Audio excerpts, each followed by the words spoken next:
Welcome to the Guidance for Light and Sound Meditation video series with Mark from PureEnergyMeditation.com.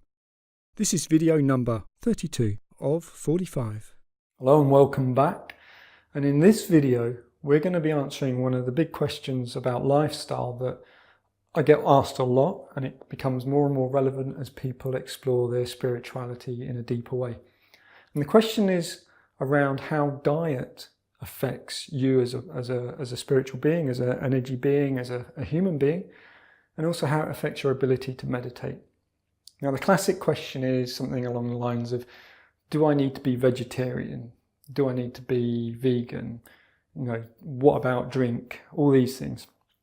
And the moment you open this kind of question up, it's that you're coming into contact with a whole load of different drivers. So there's the morals, and then there's the social conditioning, and then there's the ethics, and then there's the environmental impacts and all of these things. Because anything you do in life has some kind of impact. And it can become quite a moral maze, really, because, for example, in England, we don't eat dogs. And in China, they do. And to us, that's appalling because a dog is a pet. And yet we eat cattle in England, and yet in India, in parts of India, they revere cattle as sacred. So when you start going, well, should you eat meat? Should you eat cattle? Should you eat dogs? Should you eat whatever? It becomes a mess, because you're asking a question about social conditioning. And there's a beautiful video about carnism, which is about the social conditioning of eating meat. I'm not going to go into that. That's been covered so much in other videos, and there's so much opinion out there. The most important thing from my perspective is what helps support you in your journey to discover more inner peace and more alignment with love, and the practical things you can do towards that. And so, because everything is vibration, then it is worth considering the vibrations you're putting into your body. So putting aside the moral arguments or debates, the ethical, the environmental, which are all really well documented. And that's something, for example, just Google the impact on the environment of eating meat, and you can explore all of that for yourself. But I'm going to steer a different course here. Now, before I dive straight in, I'll explain a little bit about myself and where I'm coming from. So I was brought up, I'm half Italian. I was brought up with a really beautiful diet with lots of Italian dishes. So quite a lot of pasta and dishes like that are very vegetarian, but also things like lasagna and scallopini and things like this, which is chicken and beef based and other forms of meat.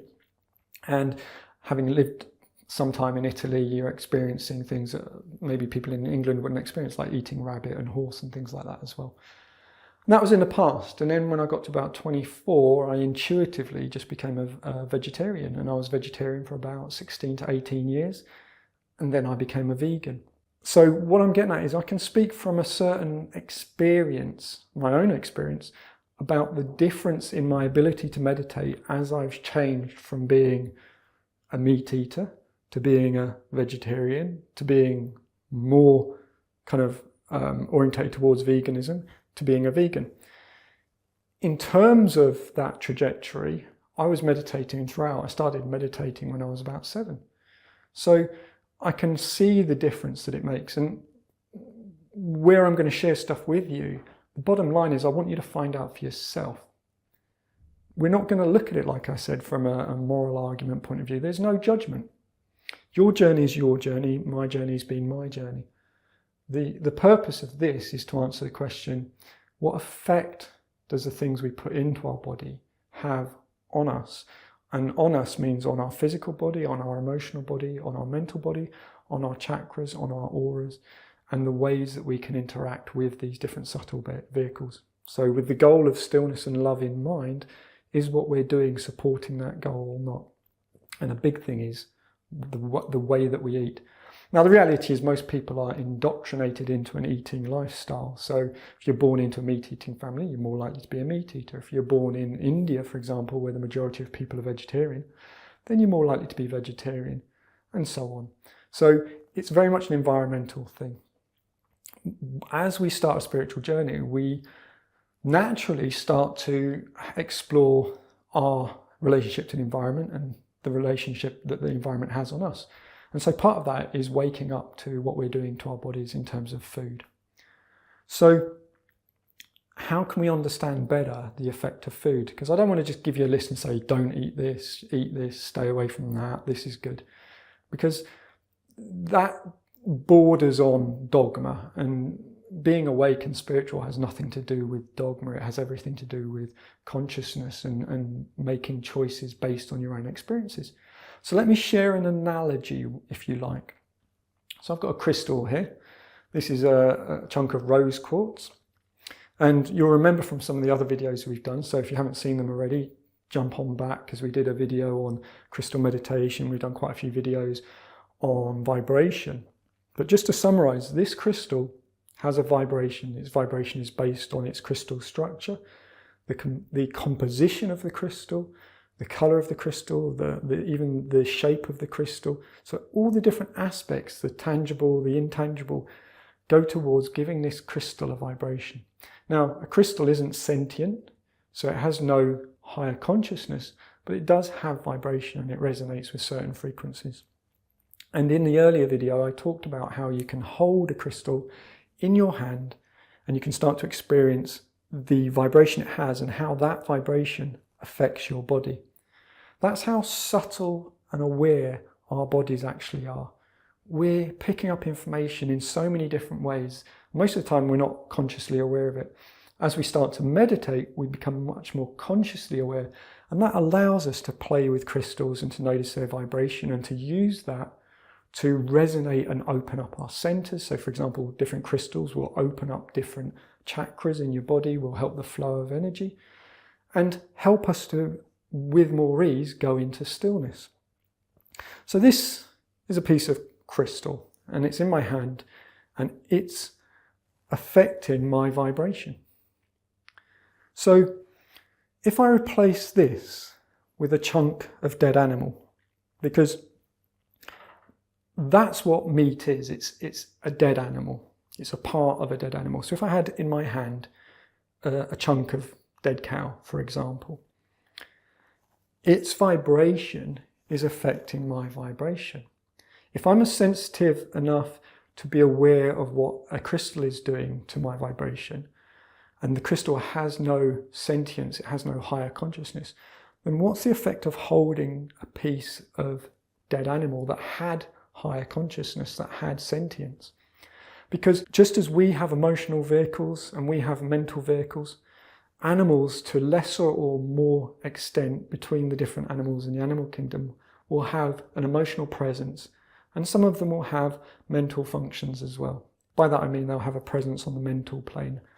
Now, most vibration is emotional, so even if an animal doesn't have much consciousness on a higher mental or on the mental plane, they've still got an emotional vibration going on. And when an animal dies, the thoughts and the feelings and all of these different vibrations are in the flesh. They don't stop. It doesn't just quickly dissipate. So the body is the resting place of the vibrations that an animal is experiencing. And we talked about this earlier in how the thoughts you have affect your emotions and the emotions you have affect your physical body. So as an animal is being reared as food, it's experiencing a certain quality of life, and that pretty much orientates its vibrational energy. So if you think about, for example, factory farm chickens, they don't have very good quality of life experience, and that will translate into the vibration that they have. If you think about cows or pigs in these big sheds or in these isolation cabins, in very cramped conditions, again, as sentient emotional beings, you could start to guess what kind of emotional vibration they're going to have throughout their life and how that's imprinting into their flesh. And certainly the last few moments of an animal's life as it's led up a ramp and stunned and, slaughtered, is probably not having a particularly great time emotionally, and all of that negative emotional experience is being imprinted in the flesh. So then you take this flesh, which has the blood within it, and it has all the other kind of body juices. And the reason why that's important is it's the fluid that helps store the emotional energy. That's there. And just holding it in your hand, if you have the sensitivity to meditate on a crystal, imagine, because I really wouldn't want to do it in real life, but imagine what the experience would be of meditating on dead sentient animal that has suffered and then come to a very unpleasant end. It's certainly not going to be the nicest vibration that you could subject yourself to. And yet this is exactly what people are doing every time they put dead animal into their bodies, is they're taking on all that trauma, all that emotional pain, all that suffering over a lifetime, and they're putting it inside their bodies. Now, we're staying away from the moral side, we're staying away from the judgmental side. I'm just trying to explain exactly what's happening from an energy side. When we consume on a physical level, we also consume on an emotional and mental level the vibrations that are resident in what it is that we put into our body. By contrast, if you think about, for example, a green leaf vegetable growing in a field, it's expanding, it's receiving light, it's using photosynthesis and other chemical pathways to create and trap sugars and other things that we can gain nourishment from. Now, just thinking about it from a vibration point of view, so this is the harnessing of light, this plant. So holding that in your hand will be a different vibration from holding dead cow in your hand. And you could probably, again, imagine or guess which one would have a higher vibration or which one would have a more light vibration. Food based on light or food based on suffering. So the foods that we put into our body have a vibrational heritage, and we become what we consume. You can't put something in you and not pick up its vibration. And personally, I notice it now because of the amount of time I've spent in meditation, that I will avoid walking down the meat aisle in a supermarket because I can literally feel the vibration of the meat. And other people have experienced this as well. But whether you've experienced it or not, all I'm trying to do is to help you to understand that there is vibration in everything and that you are vibration. And your energy system, including things like your kundalini, is the net result of everything that you put into you. And that means what you watch on TV, the conversations you have, the people you spend time with, the environments you are within, and in a very intimate way, what you put into your body in the terms of food. Now, does that mean that you have to be vegan to meditate? And the answer is no. And I can hear vegans go, no, you should say yes. But I'm interested in truth. So I've taught people from all kinds of backgrounds. And when I first got access to light and sound energy, I was a vegetarian. I wasn't a vegan. Has being vegan helped in any way in terms of my ability to be still and meditate? I'd say a tiny, tiny bit. It's almost like there's a certain amount of change that if you make, it will support you. And beyond that, you might get smaller and smaller returns on your investment. So I would never say that you need to be vegan, but I'd say that it's certainly a good direction to head towards. What I found from my own experience was that once I cut meat out of my diet, and I really wasn't much of a fish fan anyway, but I wasn't eating fish, and I became vegetarian, I found that I had a lot more clarity on the inside.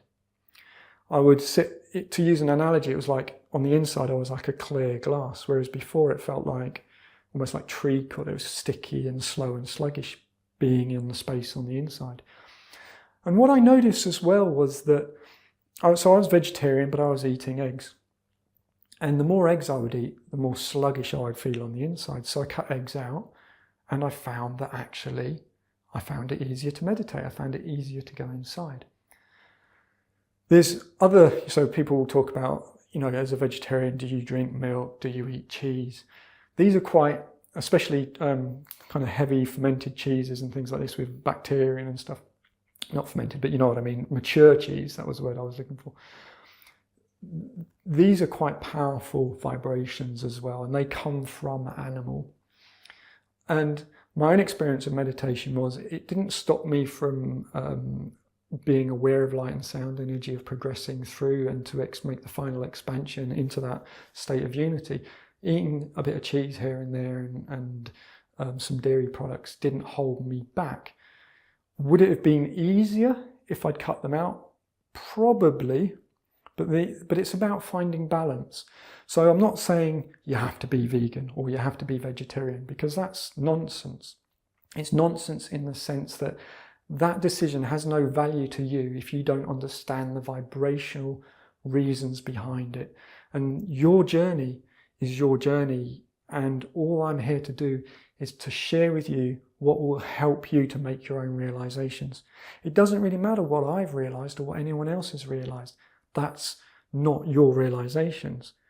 Spiritual journey is an inner journey. It's not someone else's opinions. If you buy someone's opinions wholeheartedly without having explored it for yourself, then really that's just a belief system. And spirituality is the antithesis of belief systems. Being spiritual means finding out for yourself.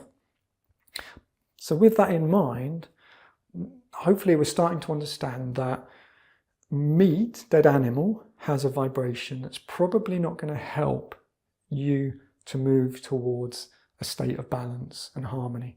Now, going into the side of things that we said we'd stay away from, you can of course look into the health benefits of a plant-based diet, the health benefits of cutting out dairy and things like that.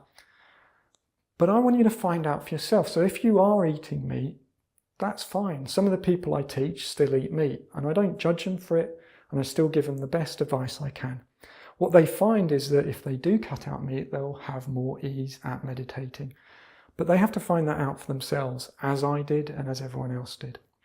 So my general advice in a nutshell would be to look at a vegetarian diet, but to look at it intelligently. In other words, find out for yourself about eggs, find out for yourself about dairy. Do it from an experience-based way. So the intelligent person would go, okay, I'm not sure, but let's give it a go. Let's try for a month. Let's cut out all meat for a month and see what the difference is. Straight away, people will normally report that they feel lighter, less sluggish, less lethargic, that they have better energy levels, and that they'll find more clarity in meditation. I'm hoping that's what you would discover as well. But what is of value is what you discover for yourself. And similarly, if you are vegetarian, well, what would happen if you cut out egg? Now, egg's a funny one because you're going to find egg in biscuits and all kinds of other things in cake. And, you know, what I mean is maybe cutting out the bulk egg, like the omelettes and the fried egg and the boiled egg and things like that. And see if it makes a difference. And if it does, great. And if it doesn't, fine. If you enjoy eating eggs, then eat eggs. In terms of the energy, there's no judgment. When energy flows into you, it's not kind of going, oh, look, this person eats meat, I'm gonna hold back. No, the energy flows in. Your ability to notice energy is dependent on how balanced your energy system is. And this is where the choices you make in terms of diet can hold you back or help you move forwards. So hopefully we've shied away from the moral debate and the ethical debate and the environmental debate. And I'm happy to talk about these things from my own personal experience, but this video and this course, which is for meditation, is about you finding out for yourself. And so what we're sharing here is a continuation of the theme, which is understanding that everything has vibration. So to leave you with a thought, would you rather sit and meditate holding a crystal and feel the vibrancy and be affected by that? Or would you rather sit and meditate holding a dead bit of animal and allow those vibrations into your body? And if you would not like to hold a bit of dead animal, then why would you put it inside you? So just have a think about that. Whatever your choices are at this particular time, I totally respect, because my journey was one of being a meat eater for many years. And that gave me the contrast when I did kind of stop eating meat, to look back and go, oh, well, now I know what the difference is. And I made the change when I was ready. And if someone had told me I had to do it, I probably would have told them where to go. In other words, when you're ready, then things will just start to line up. But it is a very big issue, or it seems like a big issue. It's actually not a big issue at all, because there are massive swathes of cultures and populations that have always been vegetarian. And veganism, as an example, to quote one source, is the fastest growing movement in recorded human history. So it's never been easier because the shops are full of alternatives. But one thing people sometimes believe they're going to struggle with is how they'll be perceived by their family, their loved ones, and by other people. And I'd like to share my experience because it might just help put your mind at ease. In my time, I've given up drinking, I've given up smoking, and I've given up eating meat. When I first became vegetarian, I didn't actually make a conscious decision. It just happened that I realised, I looked back and I hadn't actually eaten any meat for about 3 months and I felt great. So there wasn't this epoch moment where I went, right, now I'm vegetarian. And that meant there was never a moment where I had to declare to the world, oh, I'm vegetarian. It just happened organically. And it was when, I'd notice maybe we'd go out for meals and there wouldn't be back then, because we're talking quite a few years ago, there wasn't that much choice. And so sometimes I'd be limited for choice. Nowadays, that's not a problem. And that's where it would then become evident to other people, why don't you just eat the steak or that? And I'd say, no, I don't really do meat anymore. And I'd observe, I'm one for just observing people. I love just learning about life and how people are. And what I realised was people weren't really judging me.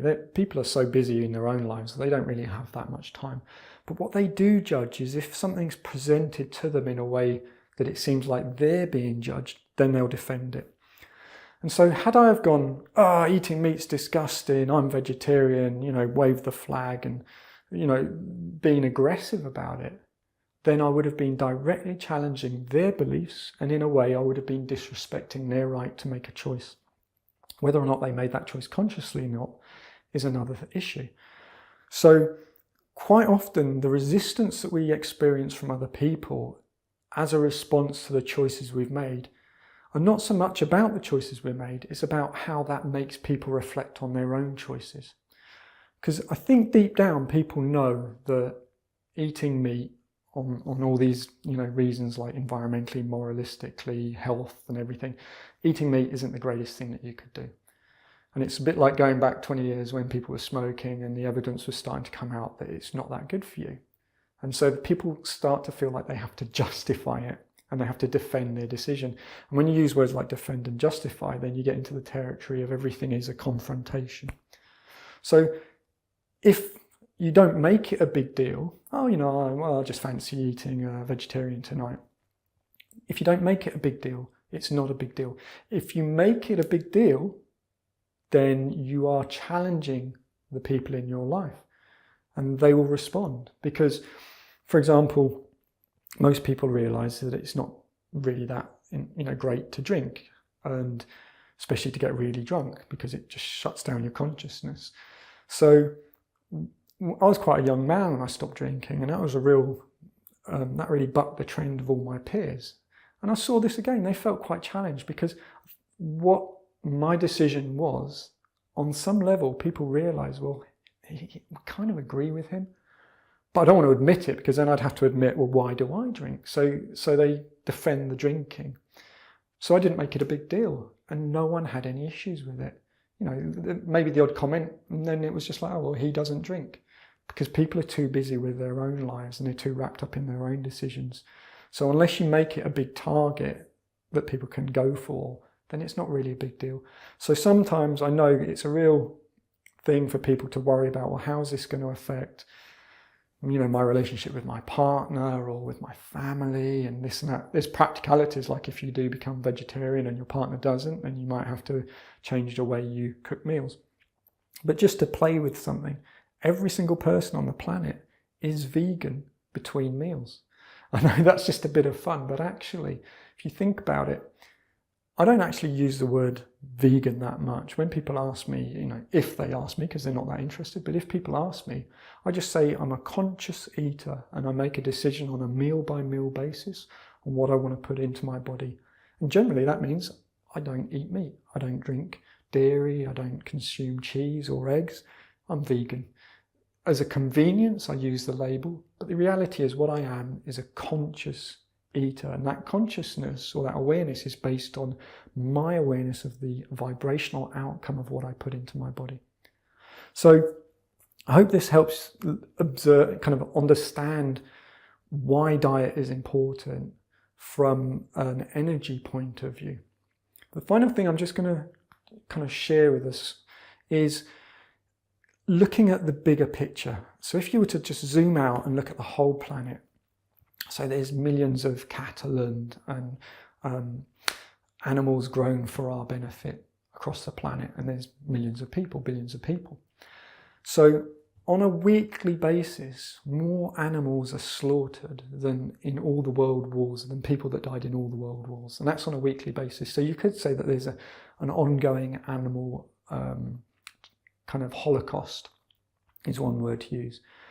And again, staying away from any moralistic judgment, if we just looked at the planet as a ball with vibration, and you've got all these animals that on a weekly basis are being slaughtered and they're being reared in unsavory conditions, that's a lot of points of consciousness that are having a very negative vibration because of their fear and their suffering.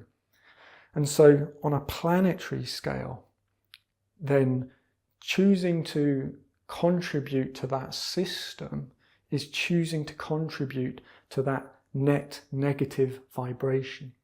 So when someone says, all right, I choose to respect life, I choose to change my personal eating habits to reduce my emotional impact on the pool of life, then it has a positive effect, because, you know, if you're not eating meat and contributing to this cycle of this holocaustic cycle of animal suffering, then you're not contributing to this negativity that's being broadcast planet-wide.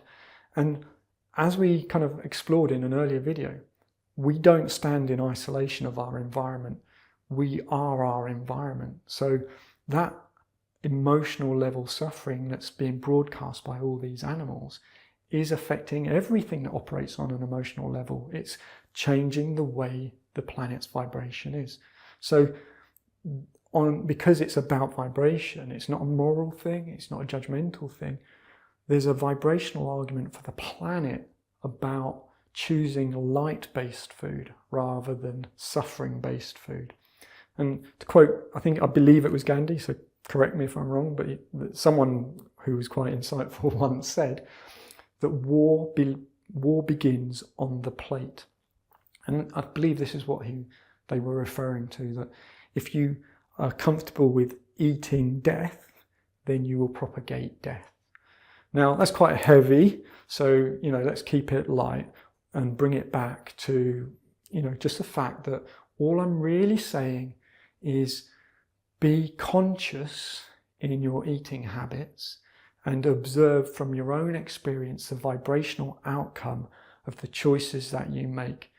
And wherever you get to with that, personally, I will totally respect, because if you say to me, for me, I am comfortable with what I am doing because I've explored it and that's my choice, I will salute that, because you've been conscious about it. And for me, spirituality is about being awake. So not eating out of habit, but eating in the moment out of respect for your own vibration. So I know it's been a little bit of a difficult subject, and I'm sure that there's going to be lots of opinion about this, you know. So my point isn't to tell people what they should be doing, it's to share my own insights so that you're encouraged to have your own insights and to discover for yourself the relationship between the vibration you consume and the vibration that you experience. And I'll leave you with that thought, and I'll see you in the next video. So thank you for taking the time to watch this video. I really hope you found it enjoyable, but also useful. If you've not already done so, then check out the first video that I did and then all the subsequent videos, because watching them in the order that they're presented, you'll get the most benefit from them. As with all the other things I do, including the teaching, MP3 downloads, articles and the ebook, everything I do for free. And I put it out there simply to help people just like you to get the most from their meditation. So please do feel free to share this video with others. And if you've not already had a look, then head on over to my website, where you'll find lots of downloads, useful articles, and even a free ebook. And most importantly, enjoy meditating and putting into practice these different techniques and things that we're learning. Thank you again for taking the time, and I look forward to seeing you in the next video.